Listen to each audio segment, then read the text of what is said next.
بلا تاخیر میں دعوت خطاب دیتا ہوں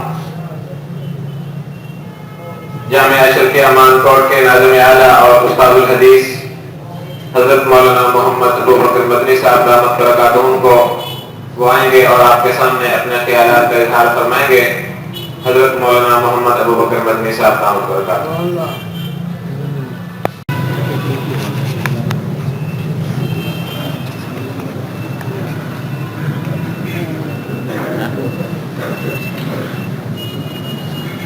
ساتھیوں سے پہلے بھی گزارش کی جا چکی ہے، نیچے جگہ تنگ ہو رہی ہے تو اوپر بڑی کھلی جگہ موجود ہے، ساتھی کھڑے نہ ہوں، اوپر جا کے تشریف رکھیں اور اطمینان اور بڑی دلجمی کے ساتھ اس مجلس میں تشریف فرما ہوں.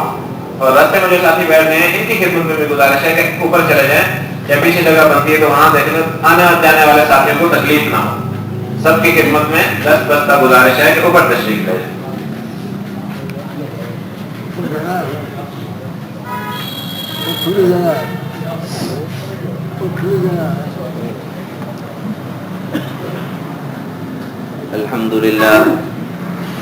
الحمد لله وكفى وسلام على عباده الذين اصطفى.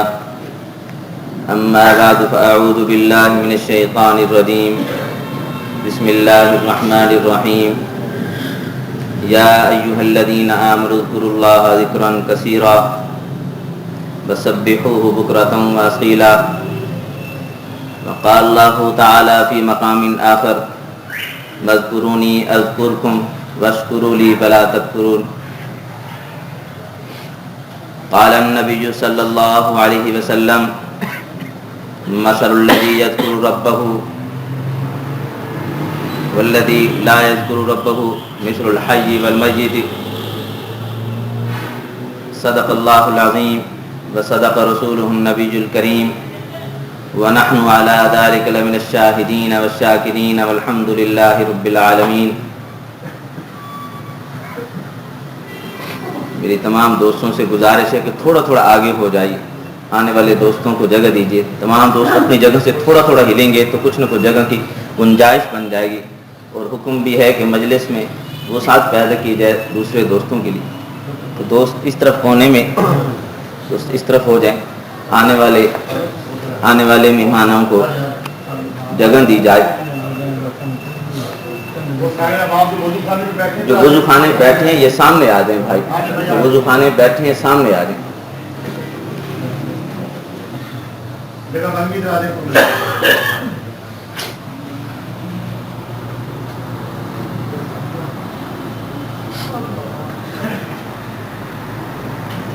حضرات اکابر موجود ہیں، دارالعلوم عیدگاہ کبیر والا کے اساتذہ اکرام بھی موجود ہیں. تو بندہ یہ تعمیل حکم کے لیے حاضر ہوا ہے. تو اس موقع پہ کہنا تو اکابر کی موجودگی میں سورج کو چراغ دکھانے کے مترادف ہے. اصل تو ہم سب لوگ جو جمع ہوئے ہیں ہمارے مہمان خصوصی شیخ المشائخ، پیر طریقت، رہبر شریعت، ولی کامل حضرت مولانا سید جاوید حسین شاہ صاحب مدظل العالی، محتمم و شیخ الحدیث جامعہ عبیدیہ فیصل آباد. تو حضرت تھوڑی ہی دیر میں تشریف لانے والے ہیں. تو دو چار باتیں میں آپ کی خدمت میں گزارش کروں گا. کبیر والا پہنچ چکے ہیں، تھوڑی دیر میں حضرت آپ کے سامنے جلوہ افروز ہوں گے. تو آیات کریمہ تلاوت کی ہے.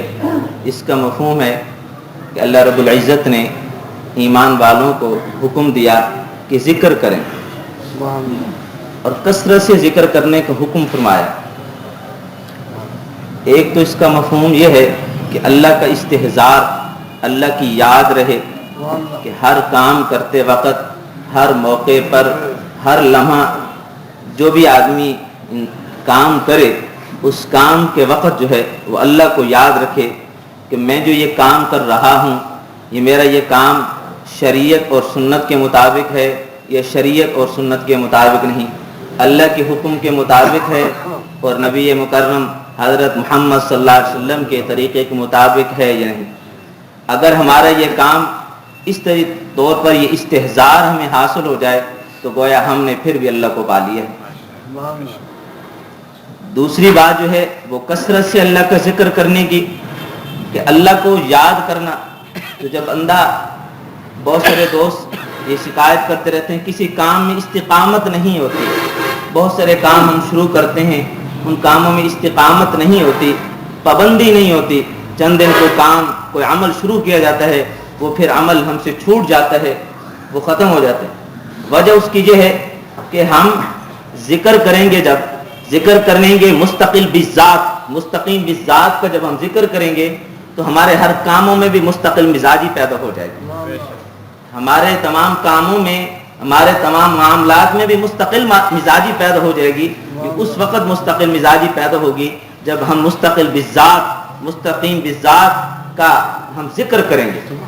ذکر کرنے سے، ذکر کی یہ برکت ہے کہ ذکر کرنے سے تمام کام آسان ہو جاتے ہیں اور ان میں مستقل مزاجی پیدا ہو جاتی ہے اور ان میں سہولت اور آسانی پیدا ہو جاتی ہے۔ سبحان اللہ۔ ذکر کا حکم ہے کہ عجیب بات ہے کہ ہم نماز کے حکم جو قرآن پاک میں آئے اس کو تو ہم تسلیم کرتے ہیں کہ یہ باری تعالیٰ کا حکم ہے کہ نماز 5 وقت میں، اپنے 5 وقت میں مسجد میں نماز ادا کرنے کو تو ہم سمجھتے ہیں کہ اللہ کا حکم ہے۔ ایسے ہی زکوٰۃ کا حکم ہے، ایسے ہی عشر کا حکم ہے، ایسے ہی روزہ ہے، حج ہے، تمام ارکان اسلام کا جس طرح حکم ہے اسی طرح ہی ذکر کرنے کا بھی حکم باری تعالیٰ نے ارشاد فرمایا۔ جس طرح باقی ارکان اسلام کی فضیلتیں حدیث میں موجود ہیں، حدیث میں، اسی طرح ذکر کرنے کی فضیلت بھی احادیث، بے شمار احادیث ہیں۔ حضرت شیخ الحدیث مولانا زکریہ رحمہ اللہ نے اس فضائل ذکر پر مستقل ایک رسالہ ترتیب دیا ہے۔ اگر کسی شخص کو اشکال ہو کہ ذکر کی اتنی ضرورت نہیں، شیخ الحدیث مولانا زکریہ رحمہ اللہ نے اس کی اہمیت اور اس کی ضرورت اور اس کی افادیت پر اور اس دور میں اس کی کتنی ضرورت ہے، حضرت نے جو اس میں بیان فرمایا ہے وہ اس سے زیادہ کسی نے کوئی بیان نہیں فرمایا۔ ذکر کی برکات کیا ہیں؟ ذکر کی برکت سے فتنے، آج کل جو ہر گھر میں مسائل اور مشکلات ہیں، ہر گھر میں جو ہے بیماریوں، مصیبتیں ہیں، ہمارے ملکی معاملات میں، عالمی معاملات میں، وجہ اس کی یہ ہے کہ ہم نے اللہ تعالیٰ کو یاد کرنا اور اللہ تعالیٰ کے ذکر کو چھوڑ دیا۔ اس کی ضرورت ہے کہ ہم ہر کام کو کام تو سمجھتے ہیں، ذکر کرنے کو کام ہی نہیں سمجھتے۔ حالانکہ جس طرح باقی ارکان اسلام کا اللہ تعالیٰ نے حکم ارشاد فرمایا ہے، اسی طرح اللہ تعالیٰ نے حکم ارشاد فرمایا ہے ذکر کا بھی۔ اور جتنی اہمیت باقی ارکان اسلام کی احادیث میں موجود ہیں، اتنی ہی ذکر کی اہمیت حدیث میں موجود ہے۔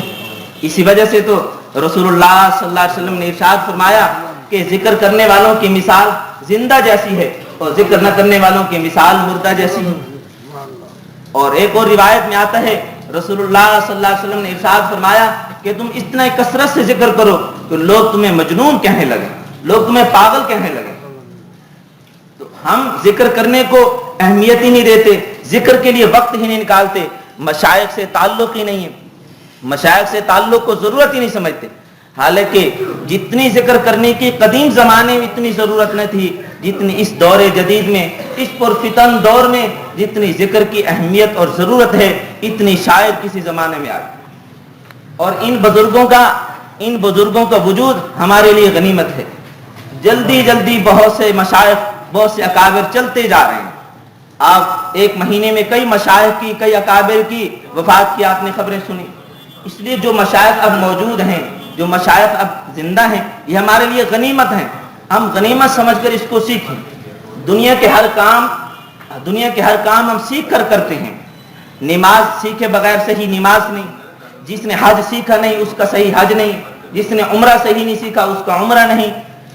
اور روزہ ہے، روزے کے آداب کے ساتھ روزہ رکھا تو اس کا فائدہ ہے۔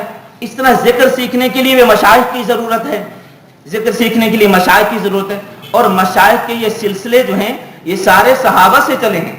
جناب حضرت علی کرم اللہ وجہہ سے، حسین صدیق اکبر رضی اللہ تعالیٰ عنہ، یہ تمام سلاسل جو ہیں، ہمارے چاروں سلاسل یہ صحابہ سے چلے ہیں۔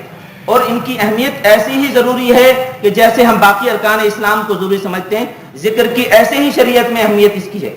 لیکن